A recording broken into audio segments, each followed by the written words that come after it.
TV on Instagram, Facebook, X is how you can find us. We also do have our WhatsApp number that's scrolling at the bottom of your screen. If you want to contribute, if you'd like to send in some questions or even provide your feedback, would be most appreciative. All right, as you get, of course, interacting with us through those platforms, today we do have a career-related topic for you, and it's really about the shift in the job market today. Now, today's new production models involve a lot of things, which is creativity, talent, innovation. This is typically what is generating a lot of wealth today. And so what's this thing they call the orange economy? Let's start there. Why does it even matter? And how is education, or the education system rather, fostering innovation and creativity when it comes to this particular thing we call the orange economy? Here to break it down for us and of course tell us why we need to actually pay attention to this booming industry is one Dr. Zippy Okoth. She is the HOD of the Film and Theatre Arts Department at KCA University. And she also happens to be a filmmaker and storyteller. Hi! Hi, Shiko. I just love, just your whole vibe. The minute I saw Dr. Zippy, I was like, okay, this is going to be a good show. Yeah, definitely. And I was like, can you imagine this is a lecturer? Yeah. You're a lecturer. Things have really changed in the classroom. I hope so. I don't know whether it's just my class or the others. No, in my days, and this was centuries ago when I was in uni, I'm trying to even picture, was there any teacher who looks this funky? They used to call them suits. Skirt suits. Skirt suits. Yes. These are Zili Shanga. Because you actually look like one of the students. Oh, thank God. Thank God. And you're aging backwards. Oh, thank God. And I think that's the effect of teaching, because you're interacting a lot with young people. So it keeps you young. Okay, karibu sana, Dr. Zippy. All right, so for a lot of people, they'll say we've heard of the blue economy, now we have the orange economy. First of all, why is it even called the orange economy? In fact, I wanted to ask you, who names these things in colors names? Blue economy, green economy, red economy. Stop confusing us. Tell us creative industry, climate change. Let's just get it easy. But anyway, that's the easy terms that people can use to hashtag and tweet. Yeah, but I like it. Orange economy. So the orange economy basically is the creative industry. Okay. And so when we talk about it, we need to think of all the other aspects of the creative industry, from music, performing arts, it's just like storytelling, dance, theater, arts. We have got film, we have got animation and gaming. And then we also have visual, like the fine artists, those who draw, paint, making sculptures. Right now we have got AI. I don't know where to place AI, because it encompasses almost everything. Correct. But things like fashion, even hairdressing, because hairdressing is part of fashion, doing of jewelry, set design. Nowadays, interior designers are not just people just come to arrange your house. They come to give it a touch of what you want to make it feel like, and that's itself. So the orange economy looks at different aspects of the creative industry. You've already given us examples, and now of course you paint a picture so people can now tie that to what you mean by the orange economy. So when you think about creativity, it's really about intellectual value. Because it's something that was in your mind, it's abstract, and then here it is, you've created it. But when you think about how this was back then, to you, what's the evolution been like? Where did we start from? Where are we today? When it comes to this creative industry, in your opinion? I want to start from the aspect that as Africans, a lot of us are born creative. And it is only today that we are putting a separation in terms of creativity. But if we look at the traditional African, we have got the blacksmiths who used to do jewelry, even cutlery, and that is art in itself. We had people who used to create carvings and even plates using wooden stuff. You see people who are still really obsessed about serving in wooden plates, using wooden spoons and all that. So we are, and even like if you go along Gong Road and I think around Peponi Road, there's a lot of nice artistic furniture that you'll find there. So I want people to think beyond the performing arts, was there something? And of course, when it comes to us, the theater artists, because today is our day. Yay! Congratulations, man. Yeah, we had theater was a way of life. We didn't separate theater like, okay, today they are performing before an audience. It was part of a celebration. Like the artists could be performing and the others could easily join in and dance together and go back to their seats. And even the artists, we always say breaking the fourth wall. But basically that means leaving the stage and going into where the audience is. You've seen when artists come and then they come to where you are and then they dance with you, they give you the mic to sing part of the chorus and go back. That was there in the traditional African setting. Right. But now when you look at the history of theater, they say it began in Greece. I say the written form for the Europeans began in Greece. But as Africans, we also had our own theater. Right, yes, exactly. Right. Yeah. It's really come a long way. Yes. And it's funny because 2 decades ago, this didn't even look like a job you could, or a career path that you could even discuss with your parents. Oh, I mean, we struggled to even go to study it. Yes. Aki, you're the ones who really chimbad. You know, you guys fought for theater. You people, I mean, you've done everything. Exactly. Even you just saying that you wanted to be an artisan. Yeah. Like, why would you want to make furniture? Yeah, it was that thing of like 20 years ago. Why? Haina pesa, hautapata kazi. Right. And I remember being told, unataka kukua kama Othorongongo. And for me, I didn't have a problem being like Othorongongo because I was like, yeah, but you know, to the others, like, are you sure? You know. So I think the industry has really grown, and one of the things that we can look at is our post-colonial era. We have had the drama festivals that have really played a key role in a lot of people.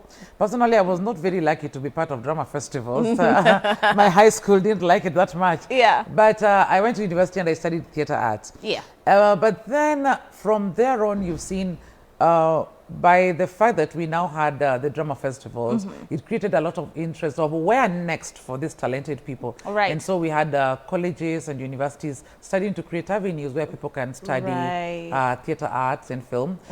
Initially, for the Kenyan film industry, there was no degree in film. What we had are people studying communication and media, like for the TV, and hopefully evolving into film. That's why I can say our film industry is not where it was because our focus was not in film. Our focus was on TV. We had a TV industry, like somebody said recently. But it's because we have focused a lot of education on TV. That's why we had KIMC for a long time. It was like, if you've not gone to KIMC, you can't be on TV. I'm telling you. Yeah, but now, so film in itself, for the first time, we started it in Kenyatta University in the year 2008. That was the first time film studies began. And the first time theater studies began in this country was in Moi University in 1998, and then Maseno University the year 2000. So when it comes to studying of creative and performing arts as a country, we are not that... we are just celebrating, is it Silver Jubilee, like 25 years? Can you imagine? Wow. So it's still young. It's still in its infancy. Very young. Considering people like Nigeria started studying film among Africans, not really like Europeans coming to do film there. Studying film in their universities in the 1960s. So as much as people say, okay, you need practice and more, training has a very big impact on the industry, because when people train, even the audience has the confidence to come and watch the works that have been done. Right. Yes. Right.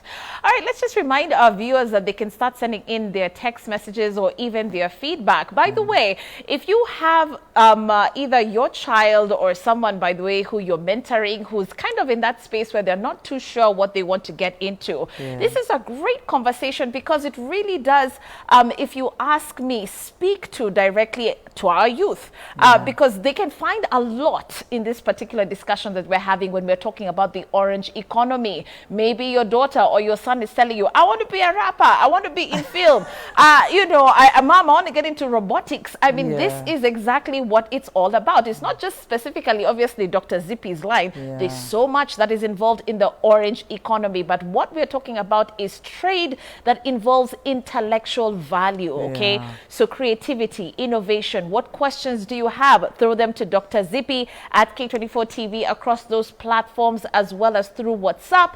Madam Sunshine, which is Brenda, is our director this morning. She'll tell us if we do have any text messages. Okay, so let's look at what's really boosting the economy from your perspective, Dr. Zippy. I think it's nice, to just kind of break it down. Who in this particular space, when we look at the Kenyan market, from the creative industry, is really boosting the economy today, and we're seeing such a huge change. Yes. And I think we need to applaud them, for just breaking those barriers.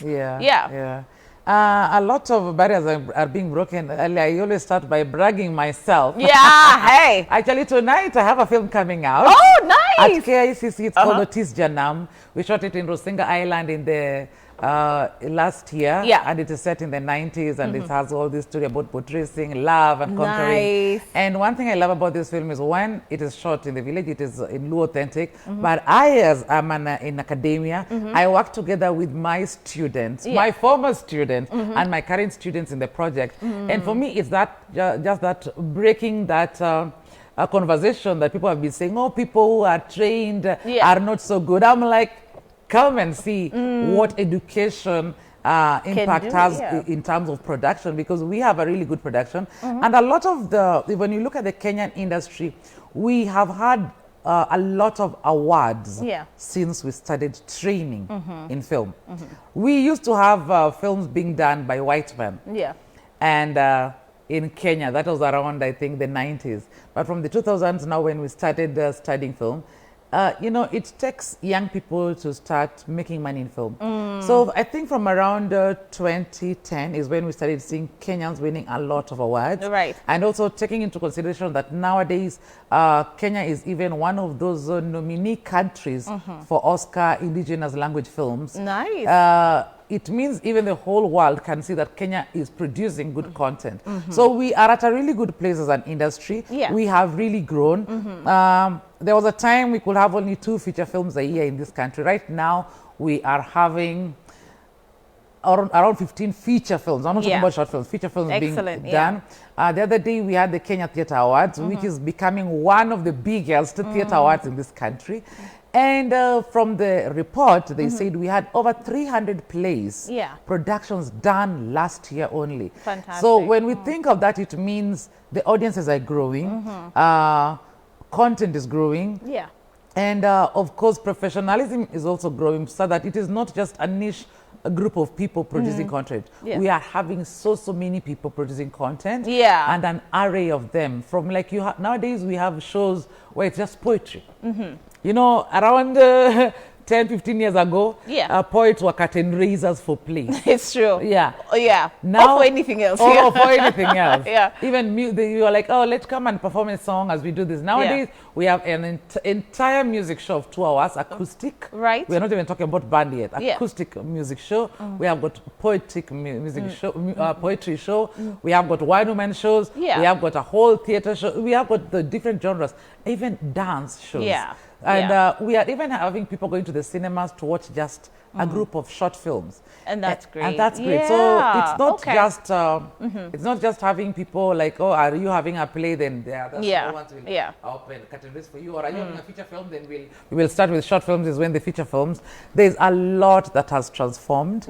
But I think the other thing that I like is the fact that different genres of art are working together to create what I say is now the new art. Okay, so let's just kind of talk more about content development, because I think everyone now today is a content creator. Even me, I'm a content creator. In fact, I'm just like, oh my God, like I'm not even up to date with how everyone is an influencer. I mean, like everyone is an influencer literally, and I'm like, I've never seen you, but how this chick has 500K followers. I'm like, I don't know how this is being done. But anyway, lesson for me.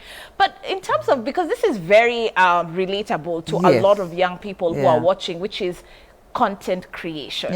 Very big space right now. And let's just talk a little bit about how there's so much potential in it, and how, we are seeing livelihoods being created from content. I am on TV, so I'm going to say something which is not so good about TVs. But the content creators have proved to us that audiences want to watch Kenyan content. That is why they are doing content based on normal, ordinary things. You know, somebody just doing content of them eating ugali, of them just walking, of them swimming in the river, of them talking and seducing a girl, you know. And then now our TV stations, sorry, TV stations, I am here, I apologize in advance. Our TV stations are filling us up with soap operas from abroad. And for me, that is a disconnect between the TV stations and what the audience want to watch right now. So instead of going where the audience now goes to where they find what is more fulfilling to them. And that is why the content creators are having more followers, because people want to see themselves. Yeah, we say art is a mirror of society. Isn't it? So if it is not mirroring me, then why should I watch it? Why should I enjoy it? Even comedy, when you go to a comedy show, it is only funny when you can identify with the story. It may be something that you think has happened to somebody around you or to you, or could possibly happen. That's why you laugh. But if you can't identify with it, then it's not a joke anymore. And so our TV stations need to follow what the content developers are doing to give us local content, because 40% local content does not translate to news, because we all know a lot of us love watching entertainment more than news. That's why, I mean, even traditionally news is only 1 hour, 1 hour out of the 24 hours.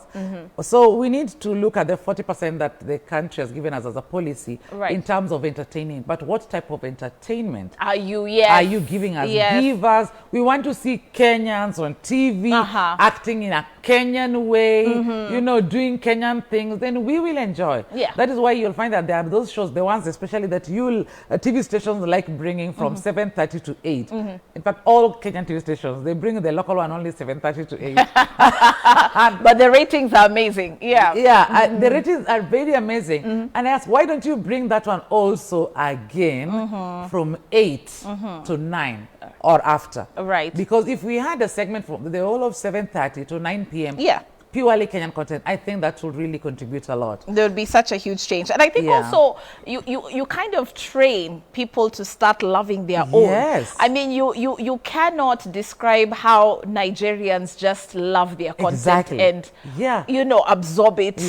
Enjoy it. And I mean, they live, breathe their own stuff. But you know, if you're constantly shoving foreign stuff in people's faces, when will they ever know that we have talent? You know, a long time ago, it was easy for you to shove all that information onto the audience because there was no social media. But now we have got YouTube. When By the way, La Mujer, and I don't like it, I just go to YouTube and I watch, you know, I watch Awinja, the content creators, because I'm like, I want to see something I can identify with. And this is great because, you know, nowadays, when back in the day when people used to say there are no jobs, today with the orange economy, how can you as an individual sit back and say there's nothing to do? There's so much to do. Like literally, the gates are open for you to be creative as much as you want, and there's no stopping you. There's no stopping you. All right, let's get back into the education system here, Dr. Zippy. It seems then we could be on the right path with CBC. Because when we hear what CBC is all about, even from the parental perspective, you know, there's a lot of hands-on type of experience that students are experiencing today. And how do you feel this is going to be the right bridge to boosting the orange economy, in your opinion? First, I am a great supporter of the CBC program.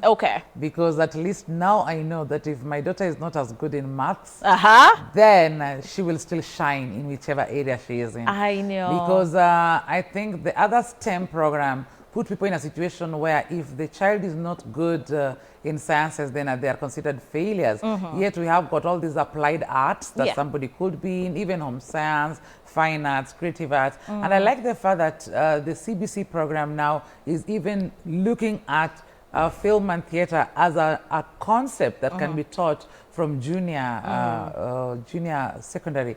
So I believe CBC is the way to go.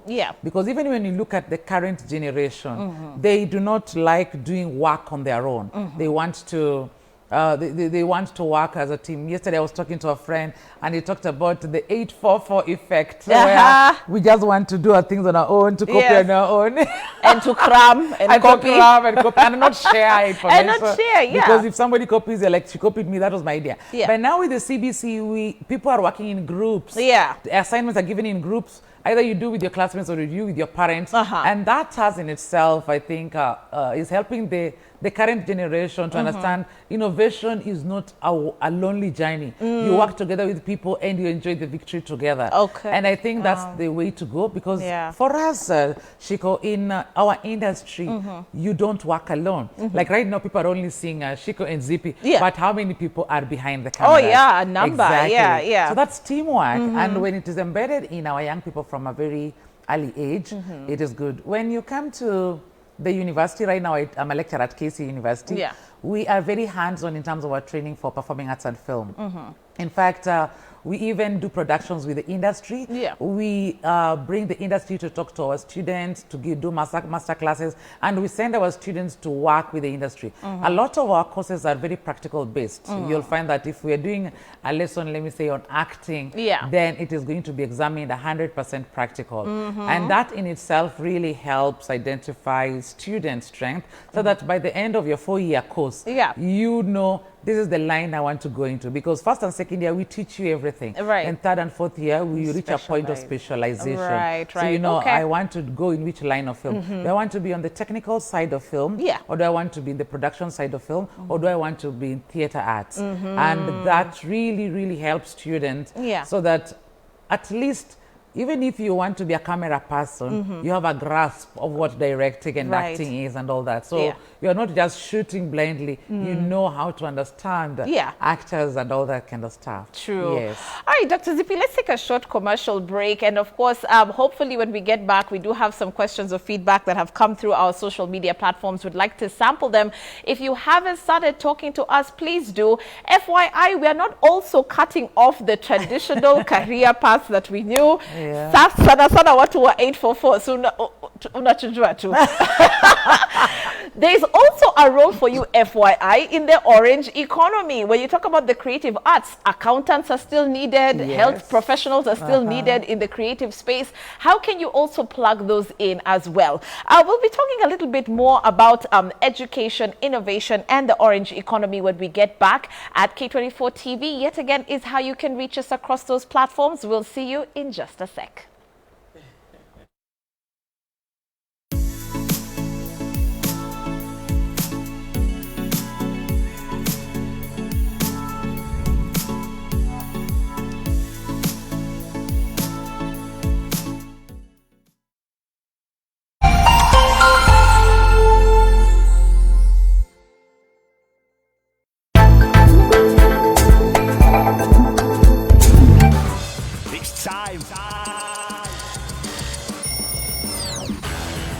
It's time to move. It's time to bounce.